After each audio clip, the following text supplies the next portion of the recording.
vsak dan je bil naporen, treningi so res bili zelo naporni, težki.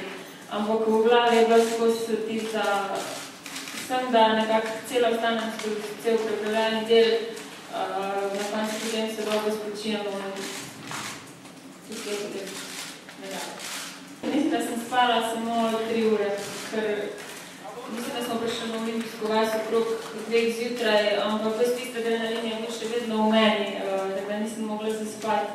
Zjutraj sem že kar kmalu vstala, šla na zajtrk, ker v bistvu potem še naslednje dni so imela še borbo Lucija in pa Ana, ki sta tudi članice mojega kluba, sem kako iz Celja. Tako da v bistvu bilo skozi treba biti zraven, da si vedno pomagamo in tako je tudi tukaj. Ja, vse te medalje od evropske navzgor so skupaj na posebnem mestu.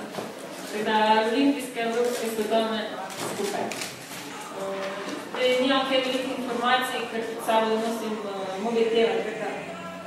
Vse, kar se do zdaj dogaja, bo vsako minuto presenečenje.